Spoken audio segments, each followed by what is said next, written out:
A very good morning to all my dear students. Welcome back to my channel. मैं आपकी अपनी ma'am Meenu Chauhan आज 10th class के बच्चों का साइंस का chapter management of natural resources लेकर आई हूँ।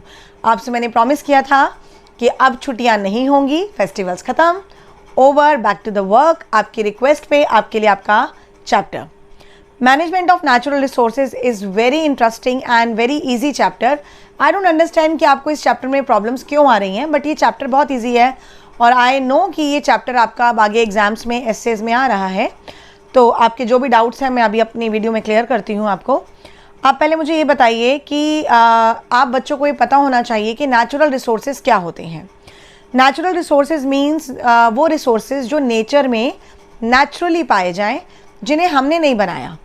जो रिसोर्सेज नेचर में खुद पाए जाते हैं, जैसे प्लांट्स है, माउंटेन्स है, रिवर है, एयर है, सॉइल है, ये सारे गॉड गिफ्टेड हैं, ये मैन मेड नहीं है। So they are called natural resources. Controlling system of the use of natural resources in such a way as to avoid their wastage and to use them in the most effective way is called management of natural resources. देखिए, management का मतलब क्या होता है, ये मैंने अपनी 12th class की वीडियो में बताया था कि what do you mean by management. Management का मतलब होता है कि जो चीज़ें हमारे पास लिमिटेड हैं, जिनकी क्वांटिटी बहुत कम मात्रा में है, हम उनको बहुत जुडिशली यूज़ करें। जब हमारे पास पैसे बहुत सारे होते हैं तो हम मार्केट जाकर बहुत सारा सामान अटर पटर चटर पटर सब खाते भी हैं, खरीदते भी हैं, पैक भी कराते हैं, लेकर भी आते हैं। बट जब हमारे पास पैसे बहुत लिमिटेड होते हैं तो हम ये फालतू खर्चा नहीं करते। हम मार्केट जाते हैं, जो चीज़ें हमारे लिए बहुत ज़रूरी हैं हम उन्हें परचेज़ करते हैं, जो चीज़ें हमारी ज़रूरत नहीं है, जिनकी यूज़ हमें अभी नहीं है, हम उन्हें नहीं खरीदते। तो मैनेजमेंट का मतलब क्या होता है कि जो चीज़ें लिमिटेड हैं, स्केर्स हैं, रेयर हैं, उन्हें मिसयूज़ या ओवर यूज़ ना किया जाए। तो आप ये कह सकते हैं कि अपने नेचुरल रिसोर्सेज को कंट्रोल करना, पॉल्यूट होने से बचाना और नेक्स्ट जनरेशन के लिए सेव करके रखना is called management of natural resources. मतलब अपने रिसोर्सेज को पॉल्यूट होने से बचाना, सेव करना और आने वाली पीढ़ी के लिए बचा कर रखना, और उसके लिए जो हम पूरे प्लान करके चलते हैं उसे कहते हैं मैनेजमेंट ऑफ नेचुरल रिसोर्सेज। इसमें एक पॉइंट मैं आपको बता दूं, ये आपने 8th में भी पढ़ा है, 9th में भी पढ़ा है, which is called sustainable development.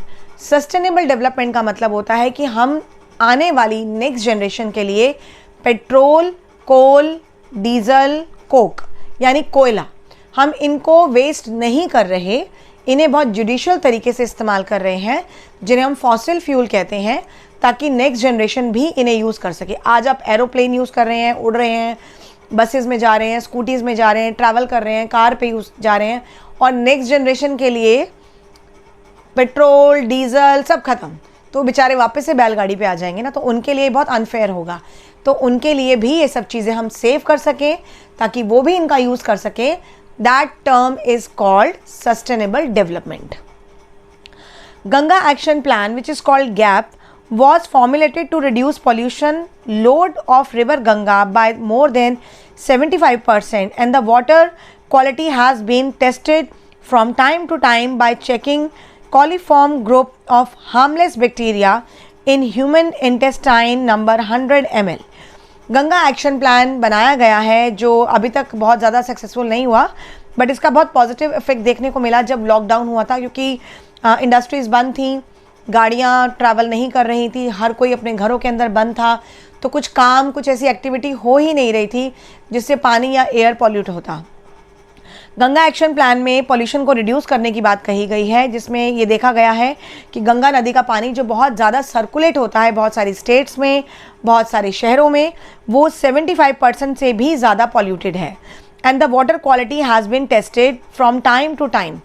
पानी की क्वालिटी, जो पानी बहुत जगह सप्लाई किया जाता है, उसकी टेस्टिंग, उसकी प्योरिटी लेवल को चेक करना ज़रूरी है।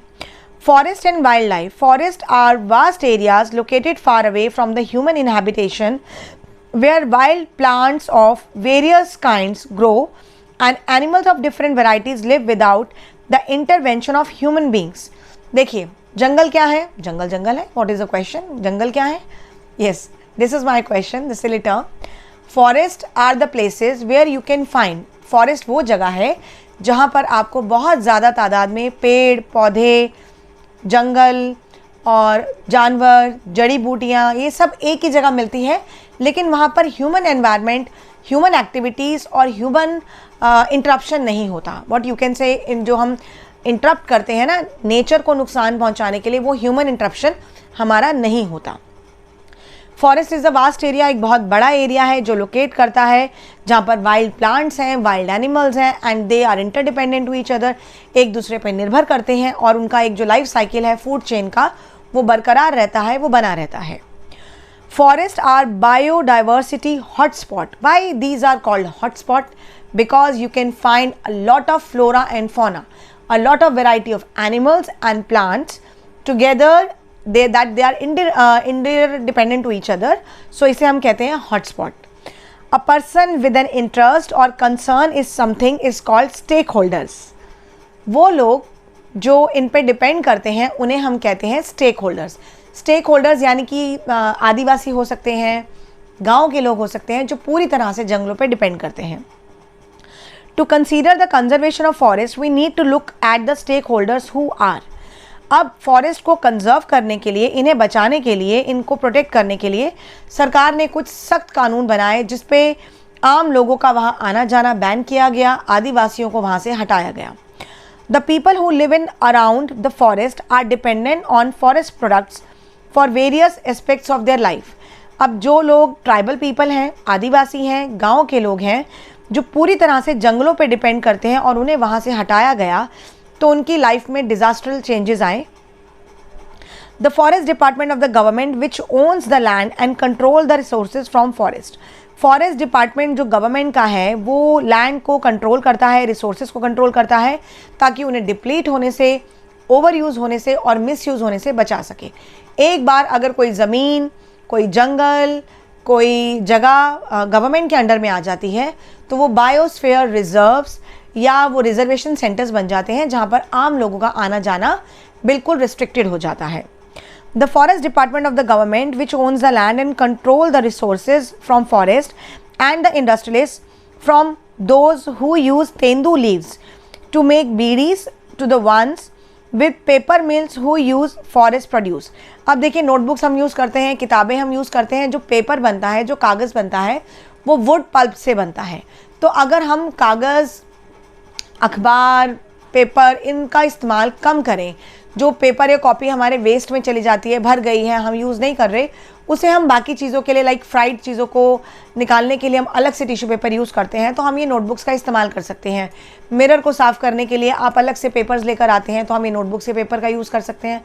तो देर आर मैनी यूजेस. आपने देखा है, जो कबाड़ी वाला हमसे रद्दी लेकर जाता है, वो उनका क्या करता है, वो उनके कागज़ के लिफाफे बनाता है. मतलब जिनको वो देता है वो उनके कागज़ के लिफाफे बनाते हैं ताकि उनको हम यूज़ कर सकें as a alternative of polythene bags, right. The wildlife and nature enthusiastic who want to conserve nature in pristine form, a major program called silviculture has been started to replenish the forest by growing more trees and plant. एक major programme start किया गया था, silviculture. इसका मतलब था कि forest को हटाकर वहाँ पर पेड़ पौधे, प्लांट ग्रो किए जाएं एग्रीकल्चर पर्पस से. अगर हमें खेती बाड़ी करनी है तो ज़मीन भी उपजाऊ चाहिए. तो जब उपजाऊ ज़मीनों की शॉर्टेज होती है तो भी जंगल साफ़ किए जाते हैं, क्योंकि जंगल होने पर खेती बाड़ी पॉसिबल नहीं है. Steps for conservation of energy resources are save electricity, water etcetera by not using useless. हम अगर इलेक्ट्रिसिटी सेव करते हैं तो हम पानी सेव कर सकते हैं, क्योंकि बिजली पानी से बनती है. इलेक्ट्रिसिटी सेव करने का मतलब है आप एक कमरे में बैठे हैं तो एक ही कमरे की लाइट, फ़ैन, कूलर, एसी वगैरह आप यूज़ कीजिए. आप विंटर्स है तो हीटर यूज़ करते हैं, वो एक ही रूम में सारे ऑक्यूपाई होके बैठे हैं. कोई अपने कमरे में बैठा है, कोई किसी रूम में बैठा है, तो पूरे घर की लाइट्स आप चला रहे हैं. तो this should not be happen, right. Use energy efficient electrical appliances to save electricity. बिजली बचाने के लिए हमें इलेक्ट्रिकल सेव अप्लायंसेस का इस्तेमाल करना चाहिए ताकि हम बिजली को बचा सकें, जो ISI मार्क्ड हो, जिनकी स्टार रेटिंग ज़्यादा हो. जैसे हम रेफ्रिजरेटर यूज़ करते हैं तो 3 स्टार, 5 स्टार, 7 स्टार ऐसे स्टार दिए जाते हैं. जितने स्टार्स रेटिंग ज़्यादा होगा उतना इलेक्ट्रिकल कंजम्पशन उसमें कम होगा.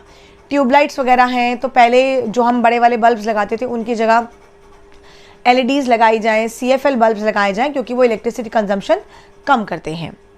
यूज़ सोलर कुकर्स, ये थोड़ा डिफ़िकल्ट काम हो जाएगा ना, सोलर कुकर को यूज़ करना, क्योंकि सोलर कुकर सनलाइट में ही इस्तेमाल किया जा सकता है and it takes lot of time to be cooked. Use pressure cookers for cooking food, yes this is very true कि आप कढ़ाई में या पैन में कुकिंग करने की बजाय आप कुकर में उसको कुक कीजिए खाने को, तो गैस बचती है, सेव होती है, खाना जल्दी पकता है और आप कुकिंग गैस को सेव कर सकते हैं।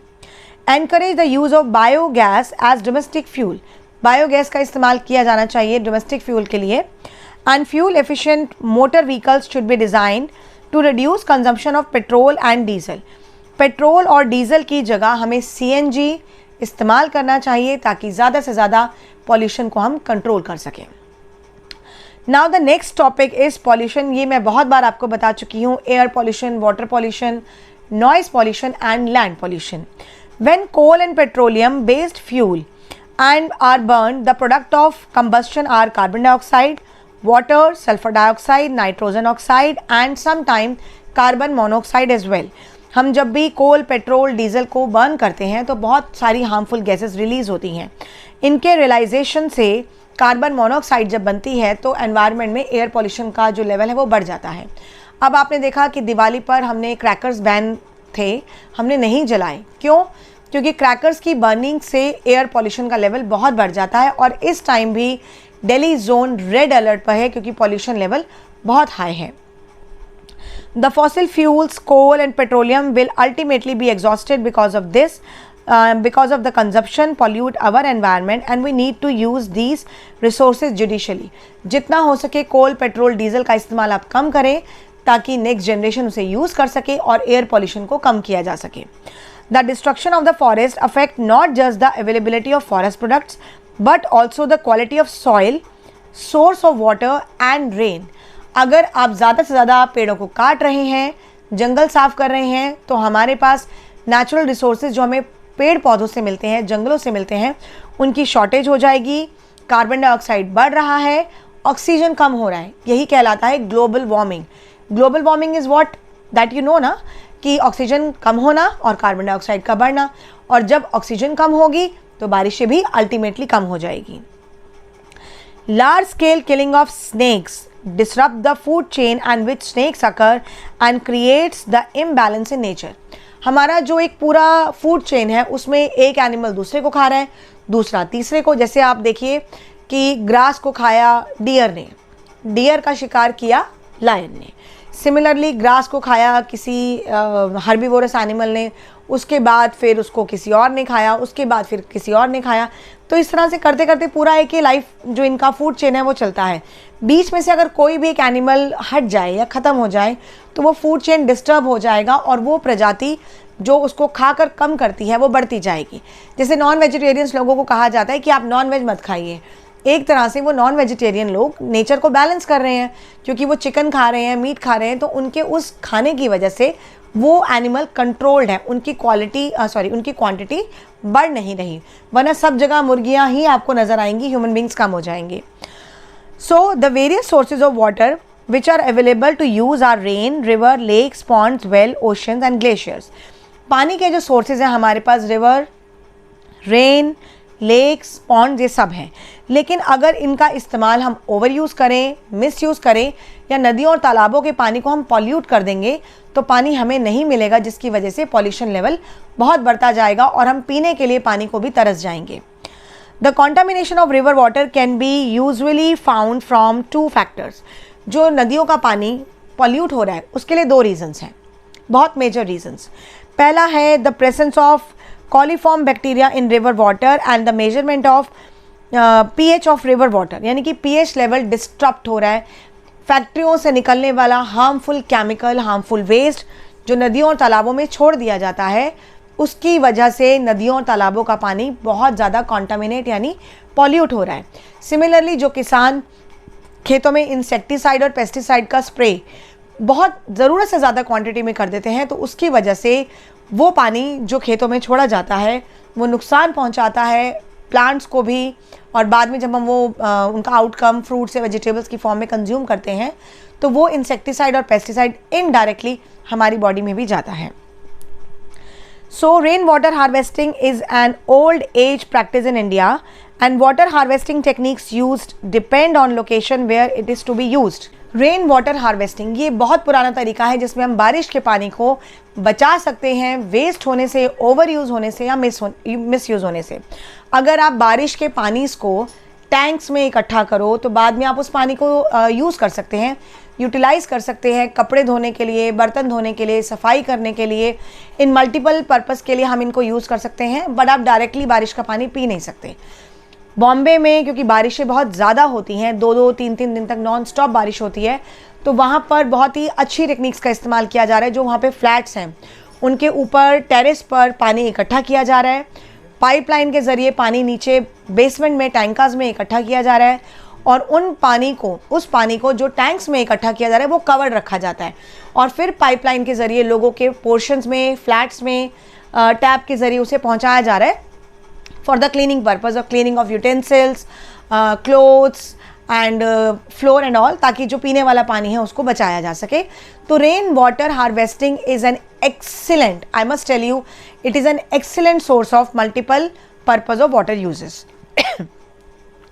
Various advantages of water stored in the ground are the water stored in ground doesn't evaporate। सबसे पहला, पानी आपने स्टोर किया है, कवर्ड कर दिया, इवेपोरेट नहीं होगा।